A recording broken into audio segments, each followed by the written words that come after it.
everybody, welcome back to another episode of Profiteers vs. the People. Today we have a very special treat for you, our first listener request! That's right!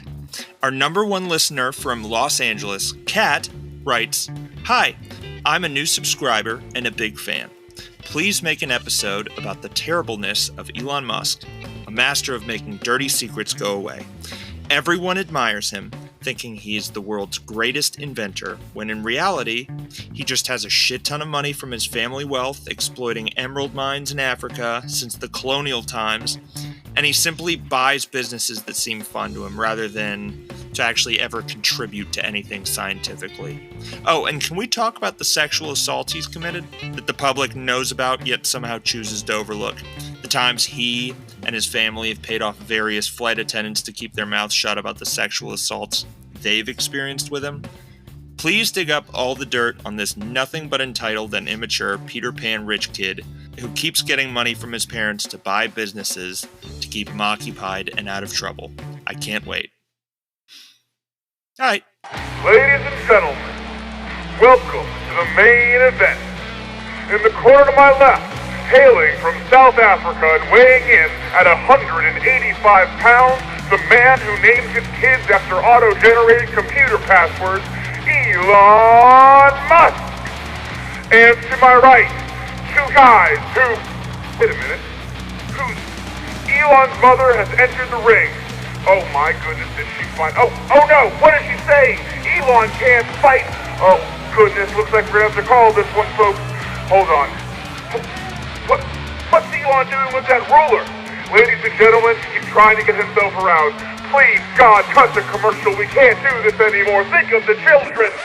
So, Kat, first of all, thank you so much for your support of our little podcast, as well as that beautifully written suggestion. Can we talk about the writing there? Honestly, we need to bring you on the podcast because your writing is impeccable. We want to let you know that we've had our eye on Elon since the very beginning of our little podcast. The first content that we ever recorded together was actually a conversation about him. And the dude has just been doing so much dumb shit since then that we figured that we should probably wait until some of the dust settles, just so we could have a somewhat easy ending to our story. However, it has become crystal clear to us that this motherfucker is just going to keep being a scumbag forever. So thank you for the kick in the ass. Let's fucking do this. Yes. So, Elon Musk has built this brand around being Tony Stark, and we've crapped on Tony Stark in a past episode, but I don't even think Elon is up to Tony Stark's level. He's like Steve Seagal. Oof. And this stupid square-off with Zuck really epitomizes that. He comes to that one event dressed as a Spartan or something, and he's probably saying something like, "Bruce Lee gave me this back when I was a cop." But the fight came around, and Musk Mama knew that despite all his posturing, getting into the ring with Zuck means watching your man-baby child's face contort as he shits his pants in a chokehold. So you can buy your way out of a ton of social BS, but I don't know how much you would have to sink in to buy your way out of that. Yeah, like I kind of alluded to earlier, Elon just keeps digging this hole. As we were writing this script, we would send each other tweets of shit that he was doing in real time. And we're like, Jesus fuck, we have to add a whole nother piece about this. As of recording, I think the latest is he challenged Mark Zuckerberg to a literal dick measuring contest. Yeah, we were writing this script and we see the tweet from him that's like, "I think we should get our dicks out." God damn it. I really don't know what's parody and what is actual Elon Musk quote. Every time Rad Bill sends me a screenshot, I have to verify because I'm like, he didn't say this. He didn't challenge another grown man to a dick. Somebody couldn't possibly have that much money and be so hopelessly insecure. But apparently, it's been proven by flight attendants. It doesn't seem like we can put him above that shit. I think his dick's probably really coming out. Nonetheless, I think they should do it. I think they need to do the dick measuring contest, but an important question needs to be asked here. What are they measuring? The yaw. The yaw is a good one. How bendy is your wiener? So few dick measurers ever measure stretchiness, which I think would be a good thing for Zuck and Elon to get up on video and measure. Just how stretchy is your meat? How stretchy is Zuck's meat?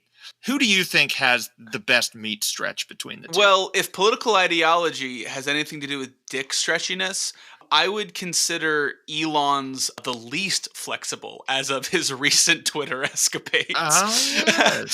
Symbolism. But no, seriously, like the thing that excites me about the dick measuring contest is it's the most on the nose thing. It's like we've been dancing around these representations of phallic male insecurities.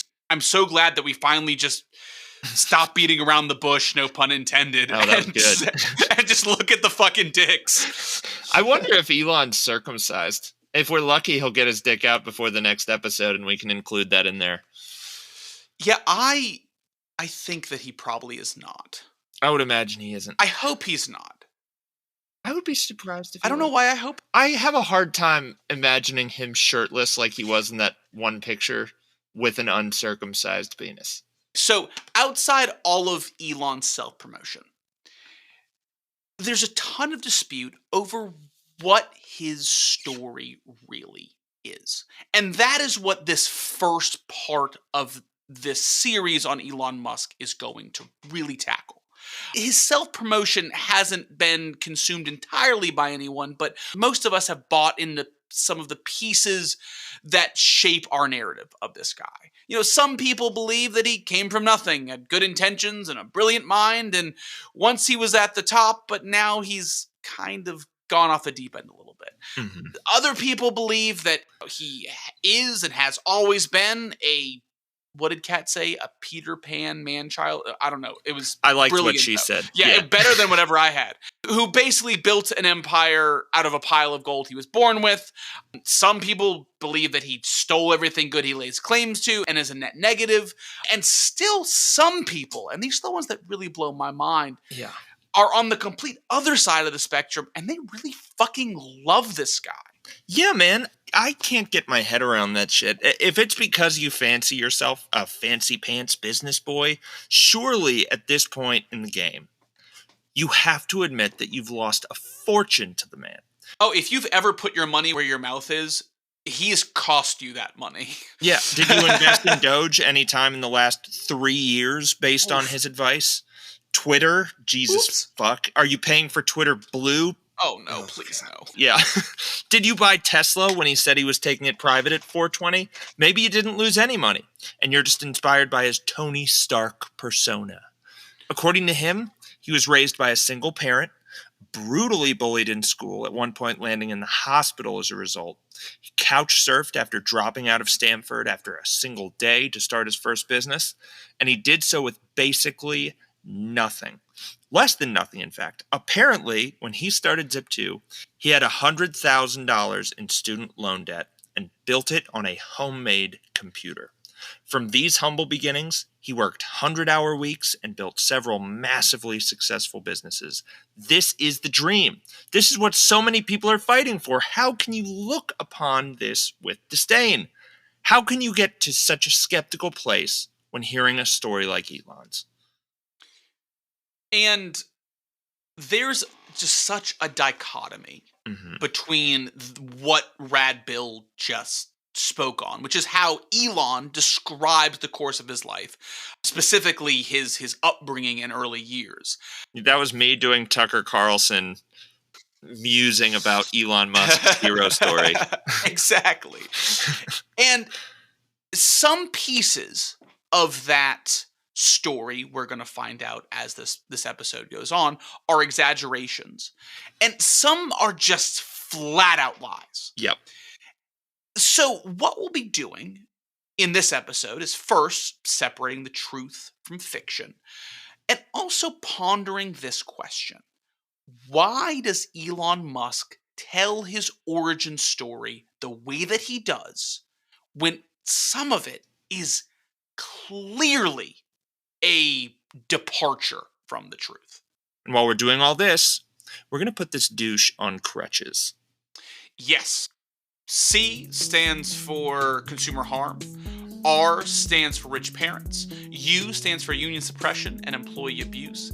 T stands for tax avoidance, often disguised as charity. The second C stands for child labor allegations. The H stands for harassment allegations. The E stands for egregious behavior after hours.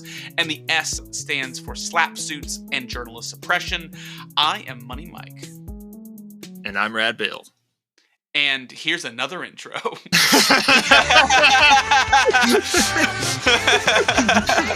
So, there is a mountain of data that we are having to dig through for this one. Yep. So, we're asking two things.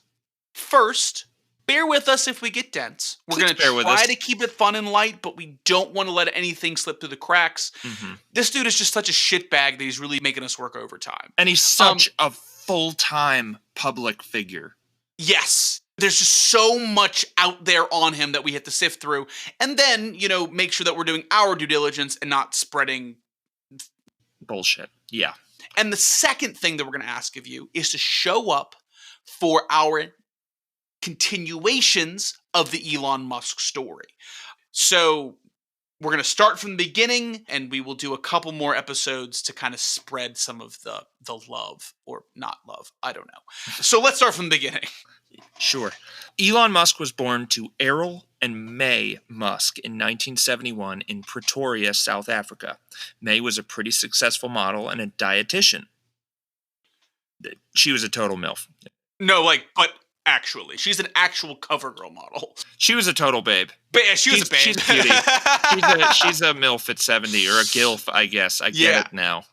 Yeah, I see why that's becoming a trend. I don't feel like anyone is giving Elon undue attention or platforming him by ogling at his mom. I'd say go ahead and do it. Yeah, she's pretty. So she's got that going for her, and Errol was an electrical and mechanical engineer who had accrued significant wealth consulting and developing properties. In 1980, Elon's parents divorced, and 2 years later, he moved in with his father. Sometime between this time, 1982 and 1985, Elon's dad, Errol, landed his little Cessna in Zambia, where a group of Italians offered him 80,000 British pounds in exchange for the plane. Hey, we'll give you a bunch of cash money for your plane. We're not doing anything suspicious. Shortly thereafter, another offer was made. This time, as Errol reckons, it was a Panamanian man offering him a trade. 50% of the money in his hand for 50... Don't you love how people from this era just include people's nationalities and stories when they don't fucking matter at all? That is just the most boomer shit that I've ever heard in my entire life. You're standing on an airstrip and you're like, yeah, there are some Italians that just have a ton of cash. I think there's a lot more to comment on in the fact that they just had 80,000 pounds in cash on them. And then the Panamanian man, who was also, I guess, on the airstrip, was like, it's a lot of money you have there in your hand. Have you ever been talking to, somebody of that generation, and they were like, yeah, I was talking to Harold next door. Harold's a black guy, by the way. And you're like, what did that have to do with the story? Dad, I've met Harold.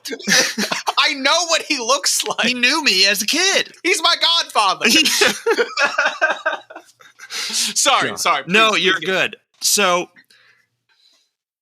according to Errol, the agreement was less than formal and included 110 emeralds up front, which is a shit ton of emeralds. Just a ton of emeralds. And then a semi-steady flow of emeralds ensued thereafter. He claims that the agreement was for a few years and that there was never steady ownership, but, nonetheless. We have to pause here and acknowledge that there is a ton of drama around the emerald mine. Yep. Elon very vehemently disputed that this mine even existed. In fact, he went on Twitter and offered a very sizable reward in Doge for anybody who could prove the existence of the mine. So his dad proved the existence of the mine. That was cold-blooded shit, too. Yeah, that relationship. Woo! Oh, God. He must have been just a peach to have around at home. Yeah, I bet it was so good. As Money just shared, Elon's dad owns up and says, no, yeah, there was totally a mine. Despite what Elon says, there's a mountain of evidence, aside from the father confirming it on an interview, that this really was a thing, and his father indeed had traded half of his plane money for 50% of an emerald mine. Yeah, so this is one of the first big divergences from the truth. You know, we have Elon saying, I worked my way through college. Oh, wait, what's his accent?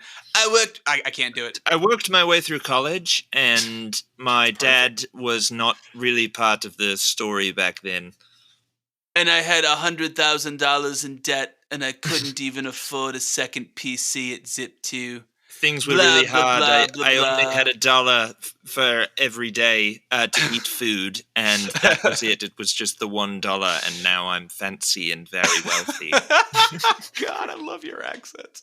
So, again, we did a lot of research to make sure that we weren't spreading bullshit here, and the mine exists. Elon's dad had ownership in that mine. We'll get back to that in a little bit, but the really big wow factor here is it doesn't even sound like this disputed emerald mine was even the source of the family's wealth. Yeah. So when Elon moved in with dad at 12, his father had thoroughbred horses, several houses, including a house in Waterkloof, one of Pretoria's most exclusive suburbs. He had a Rolls Royce, the untraded Cessna, and he had, quote, so much money he couldn't even close the safe. It was estimated that this particular mine only, I use that in quotes, added $400,000 to their already significant wealth. Now, this goes against Errol's claim that Elon's entire career was funded by that mine. But I think what Dad might have meant here is that he probably sent Elon a considerable amount of money while Elon, was getting started. I think that's the case. And, you know, more to the emerald thing and the size of the emerald mine, it doesn't even sound like this was Errol's only source of emeralds. Errol in the past has claimed that this mine only accounted for somewhere between 60 and 70% of Errol's inbound emeralds. The mine apparently collapsed at the end of the decade. I know, we're really talking about just a shitload of precious gems here. So, Elon has done his best to bury the emerald thing, but we feel like there's just too much proof. It's a passive part of his family's story at this point. When he tweeted denying the story, he must have forgotten about the time he told Forbes that he visited the emerald mine with his father when he was 15. And there was some issue with his passport or whatever. Or about the story his father tells about a 16-ish-year-old Elon Musk walking into Tiffany's on Fifth Avenue and asking if he and his bro could sell Tiffany's a couple of emeralds. They agreed and bought them from Elon and Cowboy Elon for $2,000. One emerald was $800 and the other was $1,200. As the story goes, the family returned a few days later and saw that the stone Elon had sold for $800 was front and center in a ring that was being sold for $24,000. Dude, what does walking into Tiffany's offering to sell them something look like? It looks like an employee just giving you his paycheck in exchange for about 25 grand. like I like going in stores like that, like you know, really high-end jewelry stores, and I can't get them to acknowledge me. And homeboy walked into Tiffany's, one of the most prestigious jewelers in the world, pulled some dusty rocks out of his pocket and was like, hey, yo, you trying to buy? I've got these rocks. I don't know if I go to you to sell them. My dad's asleep. Do you want to buy my rocks? In all seriousness, though, it probably means that Errol had relationships there. Can I walk off the street with just some rocks in my pocket and be like, do you want to buy these? No, probably not. Fuck no. So, try selling a loose diamond to Tiffany's. Yeah, dude. If I tried to sell a Tiffany's watch to Tiffany's, they'd be like, there's a pawn shop down the street, Popper. What the fuck is wrong with you? Who did you kill for this? So, the other thing here, this brings back to my mind those 110 emeralds that Errol got when purchasing that stake in the Zambian mine. I believe the 400,000 figure came from Errol. If he got 110 just on trade, and one of the stones that Elon just happened to have years later was worth $24,000 in a storefront, that had to be just a massive amount of money that came out of that shit. Oh, dude, for sure. For sure. Now, I mean, granted, rebranding an uncut stone with a Tiffany's logo is a big deal and is going to create value.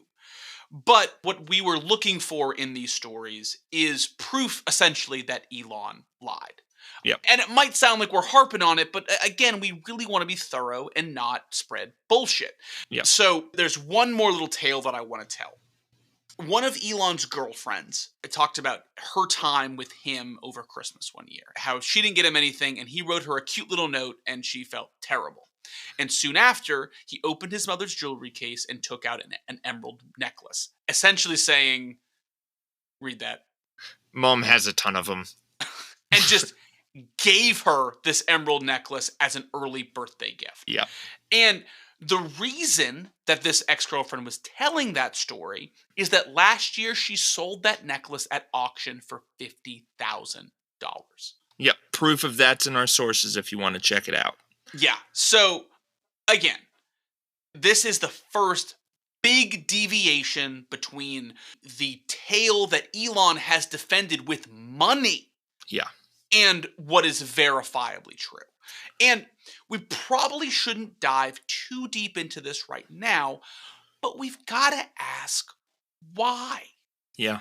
There are plenty of billionaires who will passively downplay how wealthy their families were. You can listen to a couple of our episodes about like Bill Gates came from money and he didn't talk about it, but he didn't deny it either. It's an omission, not a misrepresentation. Exactly, but Elon is flat out fucking lying in the face of evidence, and some of that evidence came from him. Yeah, he changed the story through interviews. Yeah, so again, we won't go too much deeper right now, but why? Why is Elon talking like this? But anyway, let's move on. For sure. Moving on, the way Elon describes his childhood is that as a young boy, he was brutally bullied in school. At one point, as a Bryanston High School 10th grader, being beaten so badly that he had to be hospitalized. But we found some interesting context for this, which I'm going to relay to you now. Kid Elon Musk was kicked down the stairs because he was, according to our sources, picking on another boy because the boy's father had recently committed suicide. Jesus fucking Christ. Yeah. Now, this is objectively shitty behavior, but we're not here to advocate for kids getting violent with each other, and kicking another kid down the stairs is obviously wrong. Elon could have died.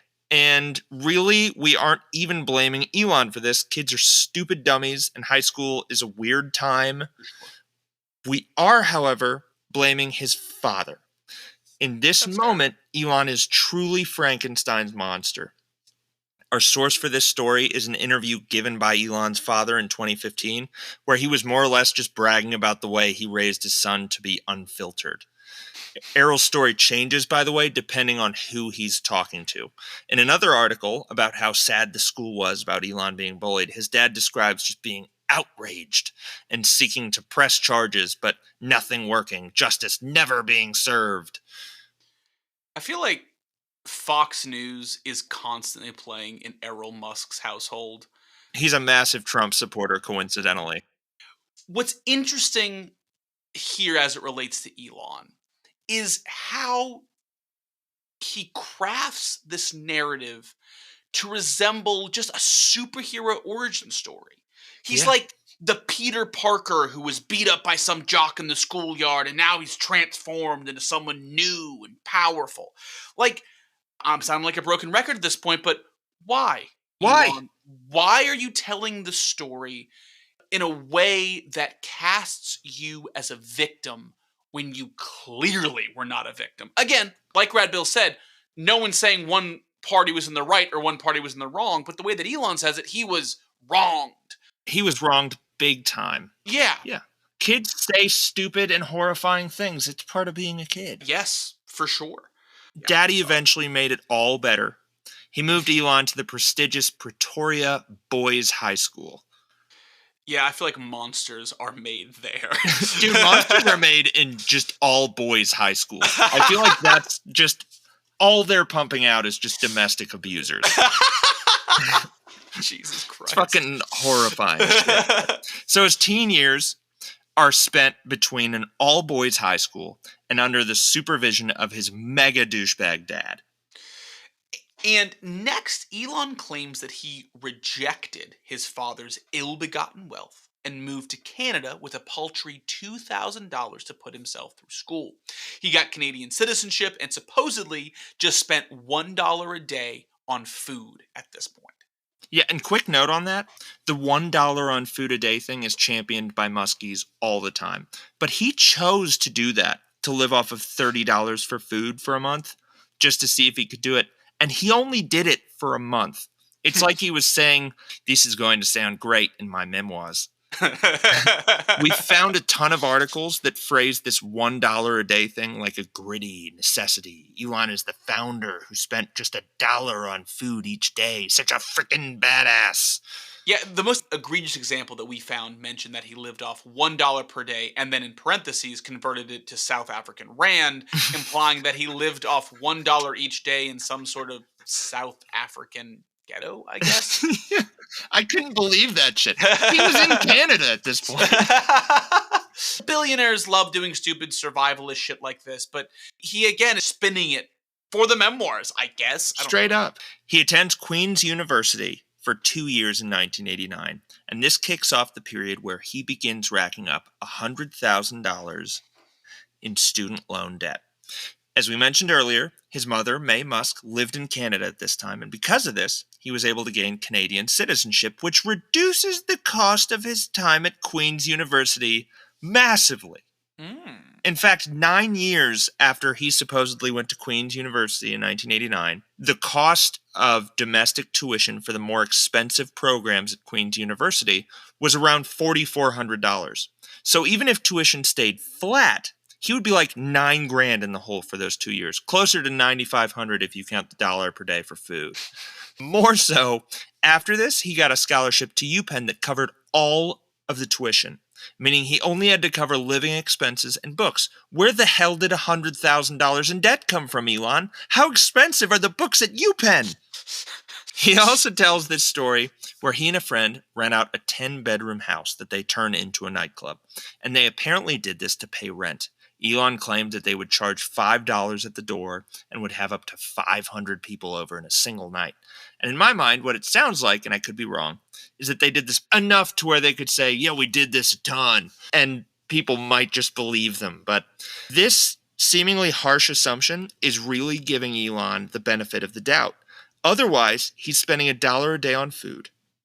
Where the hell did he spend the other $99,000? Were those fucking clickers really that expensive back then? Those fucking clickers.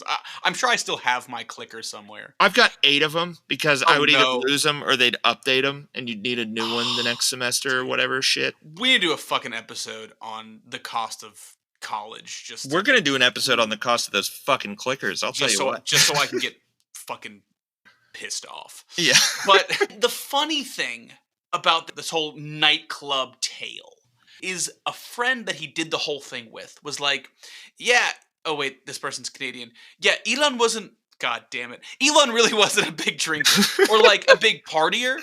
Yeah. I would be looking around the party like, hey, where's Elon? And then I would go up and find him in his room playing video games. In some of the shit that we read, it seems like the author is trying to make it sound like Elon's this mysterious enigma above all of these mortal temptations of a horny college kid.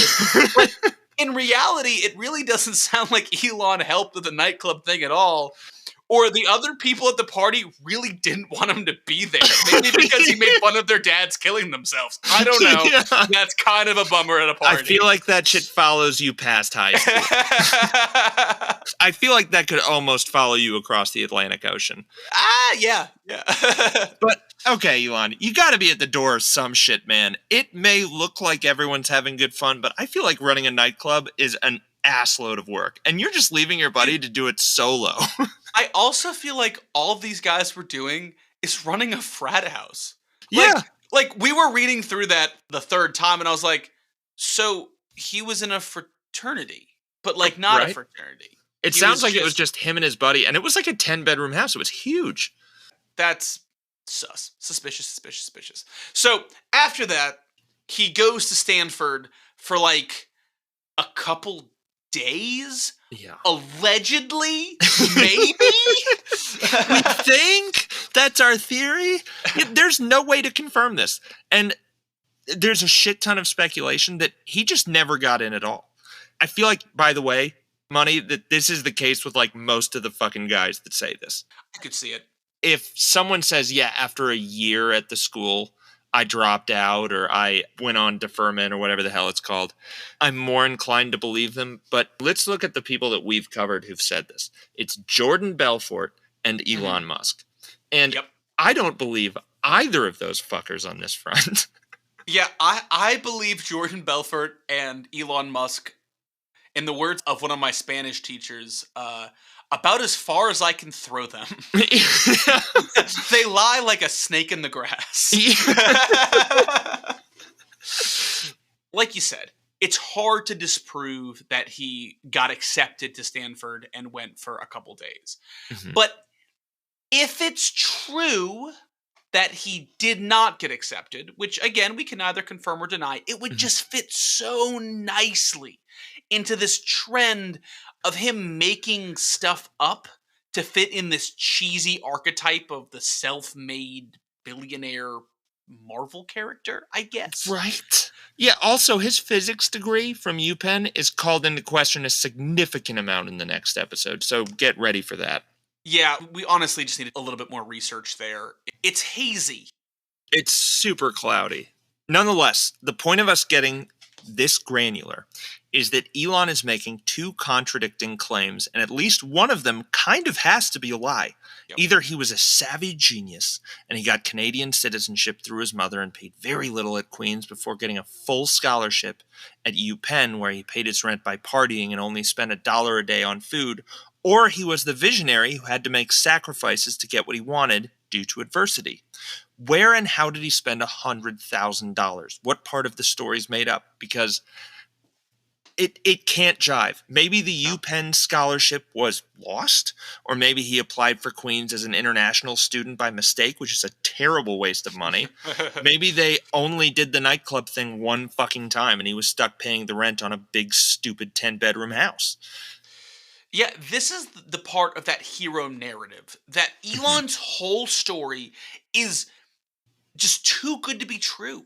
Yeah. There's a lot of doubt about whether he got into Stanford, and there's a healthy amount of speculation about what his degrees looked like. And honestly, I understand why. It's cloudy as fuck. Yep, none of this shit makes sense. But after supposedly dropping out of Stanford after just a few days, he joined forces and funds with his brother, Cowboy Elon, soon raising $200,000 for Zip 2. And $20,000 came from dear old dad. Yeah. Again, all right, so he left Canada and broke ties with his dad.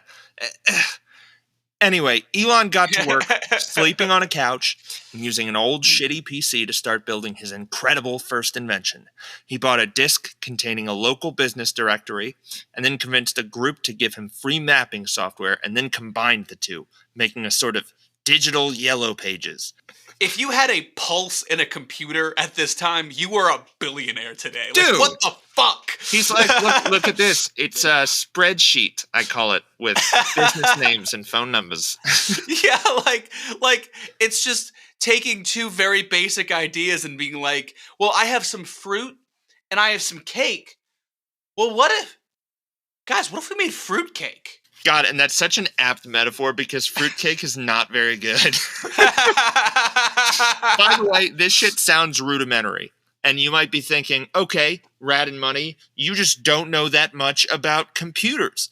But it was fucking rudimentary. In an attempt to impress investors, he put a big-ass fake case around the Zip 2 computer so it looked like a supercomputer. Can you believe that? That's hilarious. Like, honestly, this is the first time I'm actually impressed by Elon Musk. That was clever. He's a con man, but that was clever. Yeah, exactly. Yeah, here we see our future Tony Stark, a lowly entrepreneur sleeping on a couch with nothing but his entrepreneurial spirit and his absurd, ceaseless dishonesty to keep him alive. In early 1996, they raised another $3 million for Zip2, but in return, they had to give up control of the company.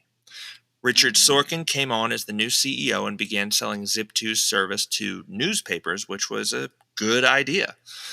Somewhere around this time, by the way, the now larger team got a look at the code that Elon had written. He was supposedly self-taught, and apparently it was so bad that they had to scrap a majority of the fucking app and start again. Jesus fucking Christ. Yeah. Elon apparently treated the members of this team, by the way, like absolute shit. He'd get pissed if they didn't work past 9 p.m. at night. So this is going to become an Elon theme. Yep. Elon can't do the hard skill thing that for whatever business he's in. All he can really do is boss people around and be an asshole. That's it. We've found this out with a ton of these guys. Yep. Their secret is that they just work people to death. Yeah. That's it. Yeah. That's it. So Richard Sorkin attempted to facilitate a merger between Zip2 and CitySearch, but Elon found out he wouldn't be in charge at all. Instead, Charles Kahn would be heading the company and Thomas Layton would be the COO. So Elon staged a revolt and was able to defeat the board and have Richard Sorkin removed as CEO. Consequently, the deal fell apart. A CitySearch executive later said CitySearch wanted to focus on customers and financiers, and Elon wanted to focus on Elon. That's not the exact quote, but what he literally said was Elon wanted to focus on visibility for himself. This dude has just been the worst since the beginning. And, like, he pushes so hard for sole credit and sole control. Yeah, that guy says Elon wants to focus on visibility for himself, and Elon's like, well, that guy's dad killed himself, so I'm not that bad. Fuck, dude. Woo! Yeah. So Zip2 sold, and Elon makes $22 million off of his remaining equity, which he uses first to buy a McLaren F1, and he goes on TV and muses about how there are only 62 left in the world shortly before totaling it. He claims then that he invested the rest in his next venture, X.com. He told the world he planned on using X.com to transform the digital banking industry, and he made a public spectacle about sinking his entire net worth into the project. It's just another Elon Musk move. Yeah. He goes in, promises to change the world, and he's staking his life on it. Oh, yeah. And X.com, as we understand it, would allow users to email people money, which, as someone whose grandma wouldn't send cash via USPS, that seems a little risky. Yeah, I don't know how I feel about this. This whole performative thing that he's doing here, as we understand it, is Musk's big secret for raising money. And it fucking worked. He raised a ton, but as X.com took shape, investors and his co-founders grew skeptical about Musk's approach and level of experience, and they brought in Bill Harris to be the CEO instead. One complaint they had about Elon is that he was constantly overpromising, which had to be a fucking nightmare when you're coding and building an app. I mean, that's already a cajillion hour a day job at a startup. For sure. Yeah, an SEC filing pointed out at one point that X.com had basically no proprietary software at all, despite all of Elon's incredible claims. And the software they did have was written by Elon. There was a bug that would have allowed users to transfer funds from any other account in the U.S. banking system with just an account number. Some would call that a feature, dog. It's an app that gives you free money. I see how he raised all that capital. It makes sense now. And at this point, just let Elon boss people around. again, when he actually starts trying to do whatever the business that he is in does, it falls apart because he can't. He can't code. That's it. Just redirect his attention as soon as he starts saying, here, let me help you with that. It's a terrible idea to let him help you with that. But anyways, apparently Elon's bullshit got so absurd that his co-founder and a bunch of employees just said fuck it and bailed because they were tired of his bullshit. Yeah. Can you imagine walking away from a multi-million-dollar company that you built from the ground up because Karen 3 cubes down is a fucking nightmare to work with? Like, I can't imagine how bad some of these Silicon Valley people have to be.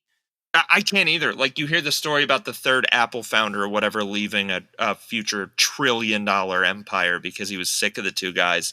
And it's a somewhat recurrent thing. Like, people cannot stand to be around these motherfuckers. Yeah, they feed on the soul. Yep. Musk hired other people and eventually pushed out Bill Harris and replaced him with Elon. And soon afterwards, X.com merged with Confinity, which was Peter Thiel's company. True to form, and to his insistence, Elon got to be CEO of this new amalgamation of these two companies. Not sure if anyone at home is going to remember this, but PayPal, a piece of proprietary software belonging to Confinity, was blowing up back in the day. The press loved it, and its incredible creator, Peter Thiel. And this apparently pissed off Elon Musk, who kept trying to promote X.com as PayPal scaled. Can you read that at the I'll read it, yeah. I'm brilliant too, guys. Just email people money for shit. That's the cool thing. Don't do what this nerd's doing over here. God, why can I not do accents? It's okay. Before we recorded this, I listened to Elon Musk talking about that McLaren like it was this rare endangered bird. I am so glad to hear that because I thought you just pulled that out of your ass for this recording, and I was feeling insecure. Oh. So eventually Elon conceded, and X.com was buried. The company then rebranded to PayPal. Elon got the credit for this decision. He's a genius again. And to celebrate this occasion and the discovery that Elon was allegedly hiding serious financial issues from the board, employees formed a beautiful coalition and demanded that Elon's dumbass be fired. And it totally worked. A mere 10 months after he took the helm as CEO, Elon Musk was history. Yeah, I'm going to butcher this name, but Roloff Botha, one of the higher-ups at PayPal, said that the company wouldn't have lasted another 6 months with Elon at the helm. But fortunately for Elon, he was able to keep his shares of the company. And when PayPal sold to eBay in 2002, Musk made a tidy $180 million. And the way he tells it, his next move was to immediately sink every penny of this money into 3 new ventures. And that's where we will pick up on the next episode. Get ready because this shit gets stupid and dark. Yeah, dude, this is the tip of the fucking iceberg. Yeah. So please join us for the next episode because that's when the shit really starts to get good. Mm-hmm. But before we close up, we want to give a quick shout out to the wonderful members of the Enough Musk Spam subreddit for all of your excellent suggestions for things to include in our exploration of our boy Elon. If you haven't heard your suggestion yet, we promise that we will tackle it in one of the next episodes. Also, we'd like to announce a contest. As we edit these episodes, and as we've been editing past episodes, we've been keeping aside all of the little stutters and jumbles and belches and sneezes from our recording sessions. And we would like to see if any of our listeners can remix all of those guttural noises and fumbles into a sick-ass EDM song. And if anyone wants to take a crack at it, we will play your remix at some point. The first place person will get their song used as a play out for our final Elon episode. Yep, you can find those stems on our subreddit, Profiteers versus the People. Again, that is on Reddit. Yep, we'll let you know that you won, and we'll say whatever you want us to say before playing your song. Well, guys, thanks again for listening, and goodbye.